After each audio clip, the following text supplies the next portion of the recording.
Revelation 1616. From the 17th of September 1940. God, the eternal power. The eternal light. Lightbearer.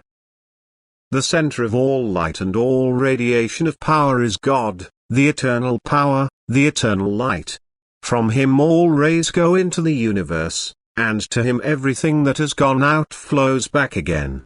But light and strength are not sent out without purpose, for God's wisdom has a purpose for everything. The purpose of the spiritual emanation is to flood all beings, which were likewise begotten from divine strength but from the will of God's opposite pole, with light and strength in such a way that they long to return to where the origin of that strength is, that is where their original beginning was. The infinitely long path the being has to travel until it returns to the Father's house is a constant supply of strength for the being, which is also its origin. And this supply of strength brings the being into a certain state of maturity in which it can recognize its exit if it wants to. The recognition of its exit from God is the first condition for the final return to Him. And thus the divine giver of light and strength floods everything that has emerged from him with his light for the first time in order to give the being the possibility of recognizing its exit. For light is knowledge, and the being is guided into the circle of light so that it may learn to recognize. And he floods it with strength in order to let the being, which has now recognized, find the path to the Father's house. Light and strength are one. Anyone who recognizes also does the right thing to reunite with his Creator. The radiation from God, however, requires carriers, that is receiving stations, which redirect and pass on every power and light radiation so that all beingness is grasped.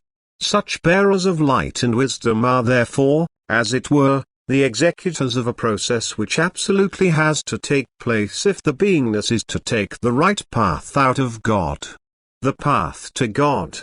Otherwise the being would want to demand to return to God's opposite pole again if it had to do without light and strength and would be at the mercy of the latter's power. Thus all beings constantly receive strength from God. They remain in constant contact with the elementary power to which they owe their existence. The bearers of light, who receive the influx from God directly, now bestow it upon countless entities. They penetrate the so-called dead form, leaving a foreboding of light and strength for the beingness concealed therein, which is intended to awaken desire.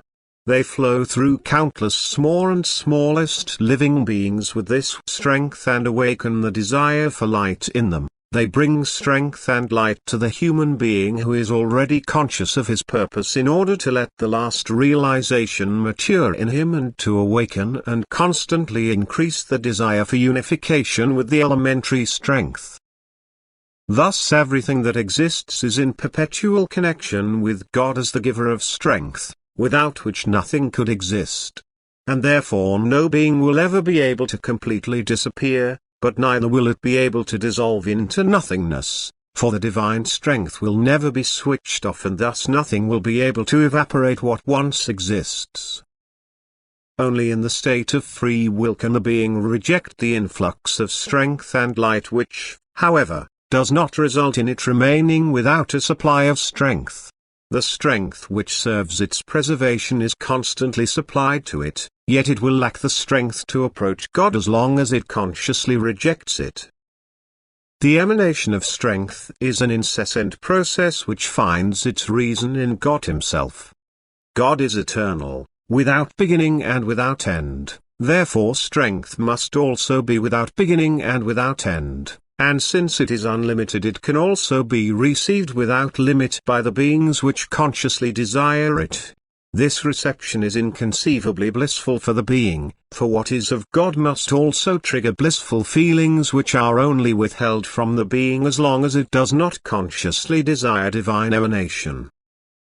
Yet all beings which have become bearers of light rejoice and exult in gratitude to their divine Lord and Creator, whose emanations of His love are the epitome of eternal bliss, and thus they fulfill their mission to pass on these emanations with utmost devotion, always urged by love for the beings which are not yet able to grasp the miracle of divine love. Amen.